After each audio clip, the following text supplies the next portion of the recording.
আসসালামু আলাইকুম। নির্বাচন নিয়ে যখন তুমুল একটা ঘোরতর অনিশ্চয়তা সব দিক থেকেই, ঠিক সেই মুহূর্তে আমাদের প্রধান নির্বাচন কমিশনার এএমএম নাসির উদ্দিন দেখা করেছেন, সাক্ষাৎ করেছেন প্রধান উপদেষ্টা ডক্টর মোহাম্মদ ইউনূসের সঙ্গে। এটুকুই প্রধান উপদেষ্টার প্রেস উইং থেকে জানানো হয়েছে। তবে তাদের মধ্যে কি আলোচনা হয়েছে, প্রধান উপদেষ্টা কোনো ধরনের নির্দেশ দিয়েছেন কিনা সে সম্পর্কে বিস্তারিত প্রধান উপদেষ্টা প্রেস উইং থেকে জানানো হয়নি। তবে আলোচনা তো নিশ্চয়ই কিছু হয়েছে, নির্দেশনা কিছু দিয়েছেন, এটুকু তো আমরা সবাই বুঝতে পারছি। কি সেই নির্দেশনা তা নিয়েও নানান ধরনের গুঞ্জন শুরু হয়েছে। আমরা এও জানি যে গত 13ই জুন লন্ডনে বিএনপির শীর্ষ নেতা তারেক রহমানের সঙ্গে প্রধান উপদেষ্টার যে বৈঠক হয়েছিল, সেই বৈঠক থেকে দুই পক্ষের একটা সমঝোতা, সেখান থেকে সরকারের পক্ষ থেকে জানানো হয়েছিল যে ফেব্রুয়ারিতে নির্বাচন হতে পারে, তবে শর্ত সাপেক্ষে নিশ্চয়ই সেটি জানানো হয়েছিল যদি যাবতীয় প্রস্তুতি সম্পন্ন হয় আওয়ামী লীগের নেতাকর্মীদের বিচারের ক্ষেত্রে এবং সংস্কারের ক্ষেত্রে। তাহলে কি সত্যি সত্যি প্রধান উপদেষ্টা ফেব্রুয়ারিকে টার্গেট করে প্রধান নির্বাচন কমিশনারকে নির্বাচনের রোডম্যাপ ঘোষণার জন্য কোনো নির্দেশনা দিয়েছেন? এটি সহজে বিশ্বাস হওয়ার মতো নয়, অনেকের কাছে বিশ্বাসযোগ্য হওয়ার নয় বিষয়টি। তাহলে কি নির্দেশনা দিয়েছেন?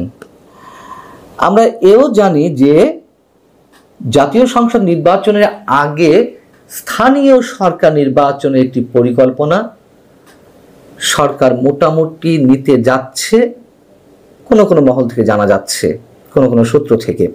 এবং সরকারকে পেছন থেকে পরিচালনা করছে যে জামায়াতে ইসলাম, সেই জামায়াতে ইসলামের নেতারা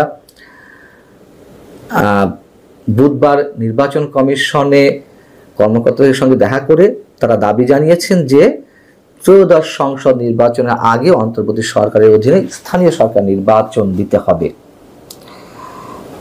লন্ডন বৈঠকের পরে জামাত গুসা করেছিল যে কেন শুধুমাত্র বিএনপির সাথে বসেই ফেব্রুয়ারিতে নির্বাচনের একটা সম্ভাব্য তারিখ দেওয়া হলো, তাতেই তারা সংস্কার কমিশনের বৈঠক প্রত্যাখ্যান করলেন জামাতের নেতারা। সেই অভিমান আবার ভাঙা দেন প্রধান উপদেষ্টা নিজে।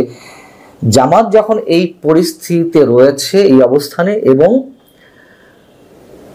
ডক্টর মোহাম্মদ ইউনূস নিজে যাদের মাধ্যমে নিয়োগকৃত হয়েছেন, নিজে যখন এই কথা বলেন, সেই ছাত্রদের অবস্থানও আমরা জানি।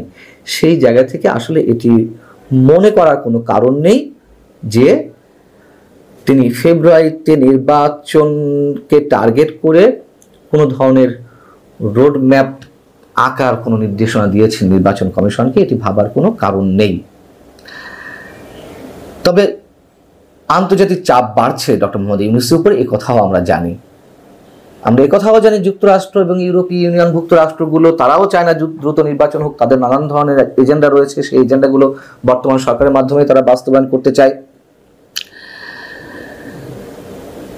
কিন্তু এও সত্য, আন্তর্জাতিক বিশ্বের নানান ধরনের ইকুয়েশন থাকে, নানান ধরনের হিসেব থাকে। তারা যদি মনে করে যে ডক্টর মোহাম্মদ ইউনূসের মাধ্যমে তাদের এজেন্ডা বাস্তবায়ন করা সম্ভব নয় বা তিনি ব্যর্থ হচ্ছেন, সেক্ষেত্রে তাদের নিশ্চয়ই প্ল্যান বি, প্ল্যান সি এরকম থাকতেই পারে।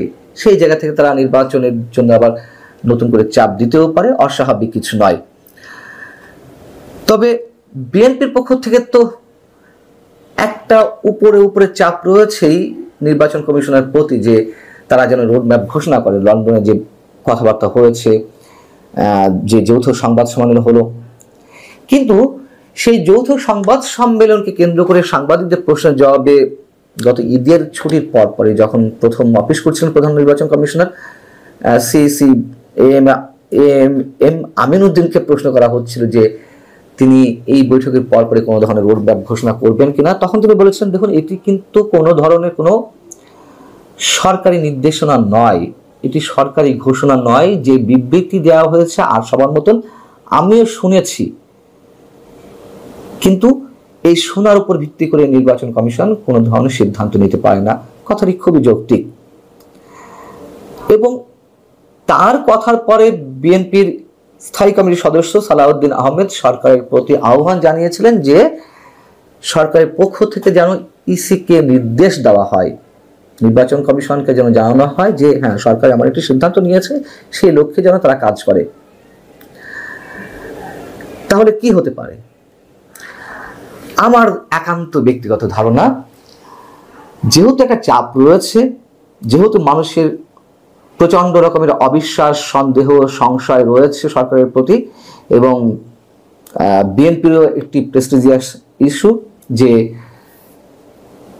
তারেক রহমান তাহলে কি করলেন, কি সমঝোতা করলেন, সেই জায়গা থেকে আমার ধারণা প্রধান নির্বাচন কমিশনার দু একদিনের মধ্যে সাংবাদিকদের সাথে যে কোনো বিষয়ে আলাপকালে তিনি হয়তো সান্ত্বনা সূচক কোনো বাণী দিবেন যে আমরা ফেব্রুয়ারিকে সামনে রেখে নির্বাচন আয়োজনে প্রস্তুতি নিচ্ছি। অস্বাভাবিক কিছু না, এটি আমার ধারণা থেকে বলছি, যাতে সব মহল ঠান্ডা থাকে এবং বিএনপির যে প্রেস্টিজিয়াস ইস্যু হয়ে দাঁড়িয়েছে যে বিষয়টি, সেটিও যেন মানে মুখ রক্ষা করা যায়। কিন্তু নিঃসন্দেহে নির্বাচনের স্পষ্ট কোনো দিন তারিখ ঘোষণা দেবে না নির্বাচন কমিশন, আর দেওয়ার কথাও নয়। তার কারণ এর আগেই প্রধান নির্বাচন কমিশনার এএমএম নাসির উদ্দিন তিনি বলেছেন যে কোনো নির্বাচনের 8 থেকে 10 মাস আগে কখনো তফসিল ঘোষণা হয় না। এটা হয় না, আমরাও জানি, খুব স্বাভাবিক। নির্বাচনের 2 থেকে 3 মাস আগে বড়জোর তফসিল ঘোষণা হতে পারে, এবং সেই বিষয়টি তিনি হাতে রেখেই বলবেন যে আমরা ফেব্রুয়ারিকে সামনে রেখেই আমাদের প্রস্তুতি নিচ্ছি। এখন অনেকে প্রশ্ন করতে পারেন যে তাহলে প্রধান উপদেষ্টা কি করার রয়েছে, সরকারের কি করার রয়েছে তার উপরে আস্থা প্রতিষ্ঠার জন্য মানুষের মধ্যে? ফেব্রুয়ারিতে সত্যি নির্বাচন হবে, এই ক্ষেত্রে অবশ্যই পথ রয়েছে। প্রধান উপদেষ্টাকে নিজের মুখে জাতির উদ্দেশ্যে ভাষণে অথবা যে কোনো বিবৃতির মাধ্যমে জানাতে হবে যে সরকার সত্যিই ফেব্রুয়ারিতে নির্বাচনের প্রস্তুতি নিচ্ছে এবং সেটিকে সেটিকে টার্গেট করেই রোডম্যাপ ঘোষণা হতে যাচ্ছে সিইসির পক্ষ থেকে। এটা স্পষ্টভাবে জানান দিতে হবে।